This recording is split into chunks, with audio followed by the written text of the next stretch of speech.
Um, I would go and do shows when I first started out, and people would say, "You can't be her sister. You don't sound like her." But you had love. We had love. That's the main thing in life is love. NBC broadcast a never-before-seen video of Loretta Lynn on The Tonight Show. In the video, Loretta sits on a chair, looks directly into the camera, and cries. She speaks about her younger sister, Crystal Gayle. Loretta admits the cruel pressures Crystal faced while carrying the Loretta's sister label. Crystal Gayle was born in a Kentucky coal mining town. She was the youngest of 8 children. She called herself the accident because her birth increased her family's financial burden. The public remembers Crystal for her 61-inch hair and her Grammy Awards. However, her true life story involves a long struggle. She fought to escape the music industry's control. She endured a deep emotional rift with Loretta. Ultimately, she achieved a tearful reconciliation with her legendary sister. This journey began in an environment defined by severe poverty and silent trauma. Crystal Gayle was born as Brenda Gayle Webb on January 9, 1951. Her birthplace was Paintsville, Kentucky. She was the 8th child in the Webb family. Her father was Melvin Webb, and people called him Ted. Ted Webb worked as a coal miner. He extracted coal from deep underground tunnels. The family lived in a small wooden cabin in Butcher Hollow. The cabin lacked a central heating system and indoor plumbing. The family used a wooden outhouse in the backyard. The family ate thin beans and leftover cornbread scraps every day. Brenda recognized her family's severe poverty early in her childhood. Her birth added a heavy financial burden to the household. Ted Webb inhaled black coal dust every day at work. He contracted black lung disease. He coughed constantly and coughed up black phlegm. In 1955, the Webb family packed their belongings. They left Kentucky and moved north to Wabash, Indiana. They moved to secure factory jobs and find medical doctors for Ted's failing lungs. The doctors examined him and provided treatments. The treatments failed to cure his damaged lungs. In 1959, Ted Webb collapsed. He suffered a massive stroke. He died immediately. Brenda was exactly 8 years old. She attended her father's funeral. She did not cry at the funeral. She locked her emotions deep inside her mind. She developed physical symptoms to cope with the trauma. She started biting her fingernails. She bit them continuously until the skin broke and her fingertips bled. She stopped speaking to neighbors and strangers. Her mother, Clara Webb, noticed these behaviors. Clara took Brenda to a local doctor. The doctor examined the bleeding fingers. The doctor issued a strict verbal command. He ordered Brenda to stop biting her nails immediately. Brenda obeyed the doctor's command and stopped the physical habit. However, she learned a new psychological defense mechanism. She learned to hide her anxiety. She displayed a calm, quiet face to the world. Inside, she felt intense distress. Clara Webb became a widow. Clara took jobs cleaning other people's houses. She washed floors and took manual labor jobs to pay the monthly bills. She worked to buy food for the remaining children at home. Brenda watched her mother work every day. Brenda learned the concept of silent endurance. This silent endurance also applied to the massive emotional gap left by her oldest sister. Loretta Lynn was born in 1932. Loretta was exactly 19 years older than Brenda. When Brenda was born in January 1951, Loretta had already moved out of the Butcher Hollow cabin. Loretta had married Oliver Lynn at age 15. She had relocated to Washington State. Brenda grew up without her oldest sister in the house. Brenda formed her earliest memories in the late 1950s. By that time, Loretta was already singing in local bars. Loretta was already recording songs and actively building a music career. The 19-year age gap created a massive emotional barrier. Brenda did not receive daily comfort from an older sister. She did not receive life advice from Loretta during her school years. Loretta occasionally mailed money to the Webb family in Indiana. She occasionally mailed physical gifts. However, Loretta lacked a physical presence in Brenda's life. Loretta did not sit with Brenda. She did not eat dinner with Brenda. Loretta existed as a distant voice singing on the radio. She existed as a famous name. She did not function as a normal sibling. Brenda carried a psychological wound from this lack of early bonding. She felt a deep emotional void throughout her childhood. This emotional distance complicated Brenda's entry into the music business. In 1970, at age 19, Brenda Webb signed her first professional recording contract. She signed the paperwork with Decca Records.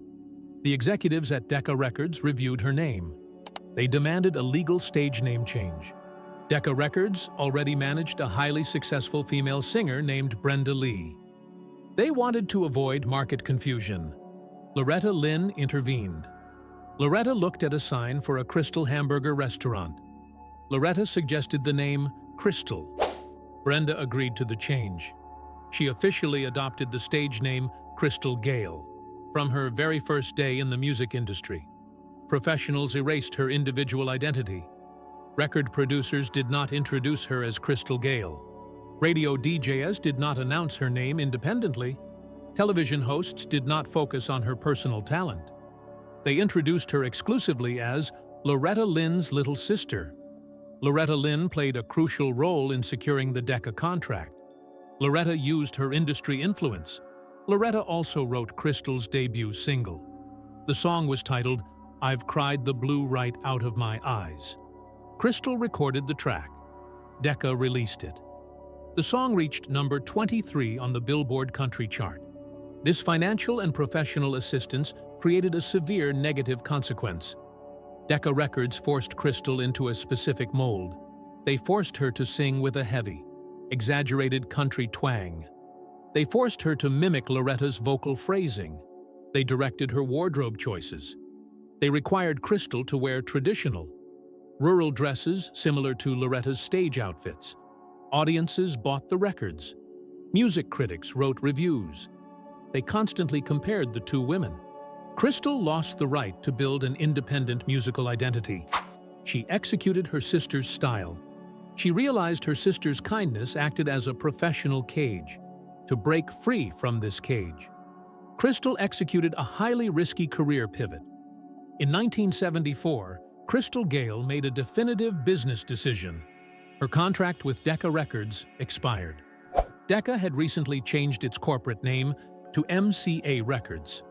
MCA offered a renewal contract. Crystal refused to sign it. She left her sister's production team entirely. She severed professional ties with Loretta's management. She signed a new recording contract with United Artists Records. She walked into the United Artists studio. She began working with producer Alan Reynolds. Reynolds analyzed her voice. He instructed Crystal to stop forcing the country twang.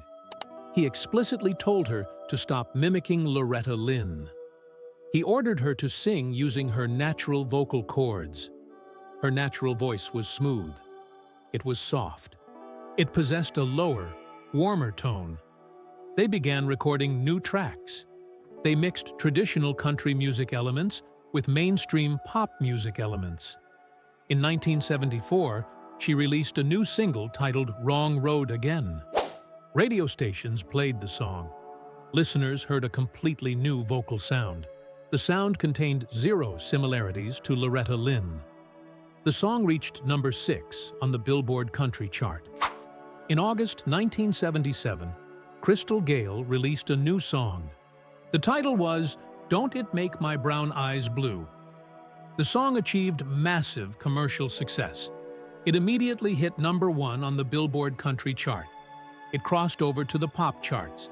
It climbed to number 2 on the Billboard Hot 100 chart. Consumers bought over 1 million physical copies. It became a global international hit. In February 1978, Crystal Gayle attended the Grammy Awards. She won the Grammy for Best Female Country Vocal Performance. The risky genre change produced concrete results. She completely stepped out of her sister's shadow. She also stepped out of her sister's shadow by developing a distinct physical trademark. Crystal Gayle started growing her hair in 1967. She was exactly 16 years old. She still lived in Wabash, Indiana. She made a personal vow. She promised herself she would never cut her hair again. Her childhood contained extreme poverty and instability. She wanted absolute control over one physical aspect of her own body. Her mother, Clara, repeatedly asked her to cut her hair. Clara wanted her to adopt a shorter, neater style. Crystal refused the requests. She let the hair grow. When Crystal achieved global fame in the late 1970s, her hair reached past her knees. She continued to grow it. By the 1990s, medical doctors and beauty experts measured her hair. The exact length was 61 inches. This measurement equals 1.55 meters. Crystal Gayle's physical height was 5 feet 2 inches. Her hair touched the floor when she walked without shoes. The hair served as a visual declaration of independence, but it caused severe physical consequences. During the mid-1980s and throughout the 1990s, Crystal suffered from chronic daily headaches. She suffered from severe chronic neck pain. The sheer weight of the 61-inch hair pulled backward on her scalp. The weight constantly strained her cervical neck muscles. The daily hair care process demanded immense physical labor. She washed the hair. She divided the wet hair into small, manageable sections to brush it. She completely refused to use heat styling tools like blow dryers or curling irons. Heat damaged the long strands. She let her hair air dry. This process took several hours before every concert. When she traveled on tour buses, she rolled her hair into tight buns. She wrapped the buns in silk scarves. This prevented severe tangles while sleeping. On stage, she monitored every single step. She looked down frequently. She ensured her high heels did not step on her own hair. Stepping on it could cause a severe neck injury. She considered cutting her hair multiple times. She wanted to stop the physical pain. She mentioned cutting it to her fans. Fans mailed thousands of letters protesting the idea. She mentioned cutting it at home. Her young daughter immediately stopped her. Her daughter stated the hair represented Crystal's core identity. The hair transformed from a personal choice into a public responsibility. Crystal Gayle accepted the burden. She endured the daily pain. She kept the scissors away. While she maintained her physical hair routine, she struggled to maintain her relationship with Loretta amid intense media scrutiny. Crystal Gayle's massive commercial success in pop country music created a direct image conflict with Loretta Lynn. The music industry recognized this contrast. The media intentionally weaponized this difference to sell magazines and boost television ratings. Loretta Lynn represented the American working class. She wore handmade, modest dresses. She maintained a traditional, rural aesthetic. She sang directly about coal mining poverty in her hit song, Coal Miner's Daughter. She sang about rural housewives confronting alcoholic husbands in Don't Come Home a-Drinkin'. She sang about birth control and women's rights in The Pill. Her musical arrangements featured steel guitars and fiddles. Her voice sounded raw. Her voice sounded unpolished and authentic to the mountains. Crystal Gayle represented modern, urban glamour. She appeared on national television broadcasts. She wore expensive, floor-length evening gowns covered in sequins. She sang romantic pop ballads. She utilized smooth string sections and piano arrangements. She attracted city-dwelling listeners. She attracted pop music fans who never listened to country music. Music journalists exploited this contrast. Radio hosts interrogated both women during every single interview. Reporters thrust microphones at Loretta. They asked Loretta her specific opinion on her sister abandoning traditional country music. Reporters cornered Crystal. They asked Crystal why she refused to honor her roots like her older sister. The media manufactured a bitter rivalry. They framed the narrative as a war between tradition and sellout pop. This manufactured war caused real psychological damage behind the scenes. The relentless media comparisons severely impacted Crystal Gayle's mental state. Crystal wore flawless makeup. She smiled perfectly on television shows. Behind the public face, Crystal carried deep, silent resentment. She spent thousands of hours recording vocals in studios.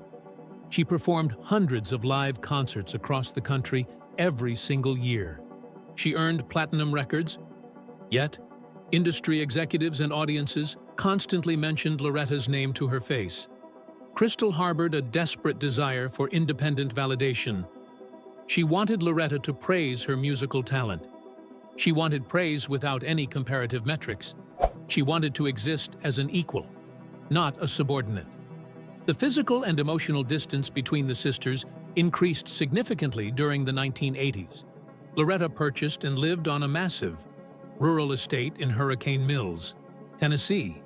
Crystal purchased a home and lived in the urban center of Nashville, Tennessee. They resided in the exact same state. However, they rarely met in person. Their tour schedules conflicted constantly. They went several months without speaking on the telephone. They occasionally agreed to perform together. They sang together at the Country Music Association Awards. They filmed television specials. They stood side by side on stage. They held hands. They smiled widely for the camera lenses. They sang the final notes. The director yelled, "Cut." The moment they stepped off the stage and entered the backstage area, they separated physically. They stopped talking. They walked in opposite directions. They boarded different tour buses. Crystal's childhood wounds of abandonment resurfaced during these moments. The pressure of career competition made their sibling relationship suffocating and toxic. Despite this intense media suffocation, a complex layer of biological love remained intact. Their biological blood connection never broke completely. Their brother, J. Lee Webb, suffered from severe physical health problems. He suffered from deep psychological issues. Both Loretta and Crystal intervened. They opened their checkbooks. They provided J. Lee with substantial financial support when other older siblings passed away. The two sisters attended the funerals. They stood shoulder to shoulder at the cemetery plots. They established strict, unspoken rules regarding the press. They absolutely refused to insult each other in print. When tabloid journalists pressured Crystal to criticize Loretta's behavior, Crystal executed a specific action. She stood up. She terminated the interview immediately.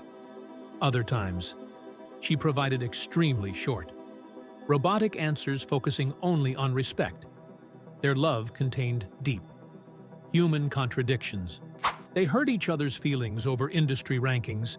They bruised each other's egos. But when an external force attacked either of them, they immediately formed a united defensive front. This contradictory love finally reached a state of absolute peace during Loretta's final years. In 2017, Loretta Lynn suffered a severe stroke. She collapsed inside her Hurricane Mills home. Doctors treated her. Shortly after recovering from the stroke, she fell physically. She broke her hip bone. The country legend's physical health deteriorated rapidly. She lost her mobility. She transitioned into a wheelchair. She canceled her tours. She stopped performing completely. This severe medical emergency destroyed all defensive walls between the sisters. Billboard chart rankings instantly lost their meaning. Grammy Award totals lost their meaning. The difference between pop and traditional country ceased to matter. Crystal Gayle immediately altered her personal schedule. She canceled her live stage performances. She got into her car. She drove her vehicle from Nashville directly to the Hurricane Mills estate. She walked into Loretta's house, inside Loretta's bedroom. There were no television cameras. There were no tabloid journalists. There were no cheering fans. Crystal performed highly specific physical tasks for her sister. She pulled a chair next to Loretta's bed. She picked up a spoon. She fed Loretta food. She picked up a brush. She brushed Loretta's hair. Crystal stripped away her celebrity persona. She returned to her core identity. She reverted to Brenda Webb.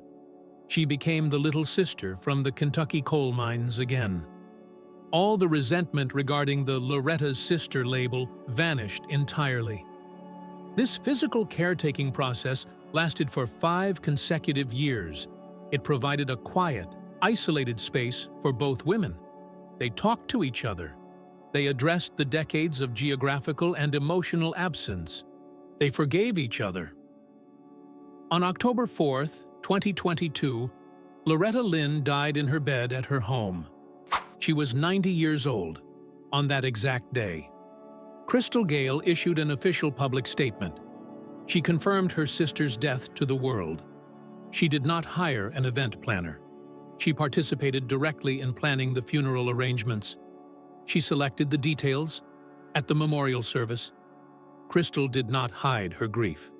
When she was 8 years old at her father's funeral, she locked her pain inside and bit her nails.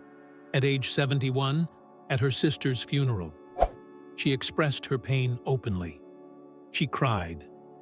This pain was accompanied by profound internal peace. They had successfully resolved their lifelong misunderstandings before time ran out. Their complex, painful relationship ended in absolute reconciliation. Crystal could not have survived this long emotional journey without a silent pillar of logistical support. Bill Gatsamos was Crystal's high school boyfriend. They met inside the local high school building in Wabash, Indiana. Crystal was still Brenda Webb at the time. She was a shy teenage student. She had 0 platinum records. She had 0 fame. They married on June 3, 1971. Crystal was exactly 20 years old. Crystal moved to Nashville to record music. Bill enrolled in law school. He attended classes. He graduated with a Juris Doctor degree. Bill did not join an independent corporate law firm. Instead, he took total control of his wife's business management. Bill Gatsamos executed specific, concrete actions to protect Crystal. He read every single line of her recording contracts. He negotiated the royalty percentages with United Artists Records. He negotiated her subsequent massive contracts with Columbia Records. He opened the calendar. He scheduled her tour dates. He calculated the exact driving mileage between cities. He mandated specific rest periods between concerts. He ensured Crystal did not collapse from physical exhaustion. Bill acted as a shield against the media. He reviewed interview requests. He investigated the journalists. If a journalist possessed a history of asking provocative questions about Loretta Lynn, Bill rejected the interview request. He handled all tax filings. He managed the investments. He shielded Crystal from financial stress. He handled all copyright legal disputes. Bill completely refused to step in front of a camera. He did not pose for red carpet photos. During concerts, he stood in the dark backstage wings. During the day, he sat at a desk in his office. He typed documents. He made telephone calls. This clear, strict division of labor allowed Crystal to focus 100% of her energy on singing into the microphone. They expanded their family. Crystal gave birth to a daughter, Catherine, in 1983. Crystal gave birth to a son, Christos, in 1986. Female country singers frequently experience divorce. Tour schedules, alcohol access, and massive egos destroy industry marriages. Crystal and Bill avoided this statistic. Their marriage has lasted over 52 unbroken years. Bill provided absolute, unwavering stability. He calculated the logistics of her life. He compensated entirely for Crystal's deprived, unpredictable childhood. This logistical and emotional stability laid the exact foundation for her current daily life. Today, Crystal Gayle resides in Nashville, Tennessee. She lives in a private home with her husband, Bill. She is in her 70s. She has eliminated long-term bus tours from her schedule. She refuses to sleep on moving vehicles. She only accepts specific, limited performance dates. She drives to the Grand Ole Opry building. She sings her set list. She drives home. She spends her days executing normal tasks. She cooks meals using her own stove. She plays games with her grandchildren. She does not host lavish celebrity parties. She does not invite cameras into her living room. Her house functions strictly as a private sanctuary. Crystal Gayle made precise financial decisions during her peak earning years in the 1970s and 1980s. She deposited her concert revenue into bank accounts. Bill invested the profits from her multi-platinum record sales. She did not purchase excessive luxury items. This accumulated wealth gives her absolute power today. It gives her the power to reject stressful concert offers. It gives her the power to stay home. Crystal's greatest life success is not her 61-inch hair. Her greatest success is not the Grammy Award sitting on her shelf. Her greatest achievement was the deliberate action of changing her musical genre. She rejected the country twang. She selected pop country. She controlled her own destiny. She fought actively against the industry executives. She refused to be consumed and erased by her sister's massive fame. Loretta Lynn's video broadcast today on The Tonight Show confirms the historical truth of Crystal Gayle's life. The music industry forced the two sisters to compete for radio play. The media forced them to compete for magazine covers. They walked down two entirely opposite musical paths. Loretta sang raw, acoustic country. Crystal sang elegant, orchestrated pop country. However, they never lost each other permanently. Brenda Webb fought for decades against prejudice. She fought against the crushing weight of fame. She proved her individual worth to the world. She achieved her goal. Finally, she chose to step back. She parked her tour bus. She walked into a bedroom in Hurricane Mills. She returned to her role as a younger sister. She held the spoon. She brushed the hair. She stood firmly by Loretta's side during her final moments on Earth.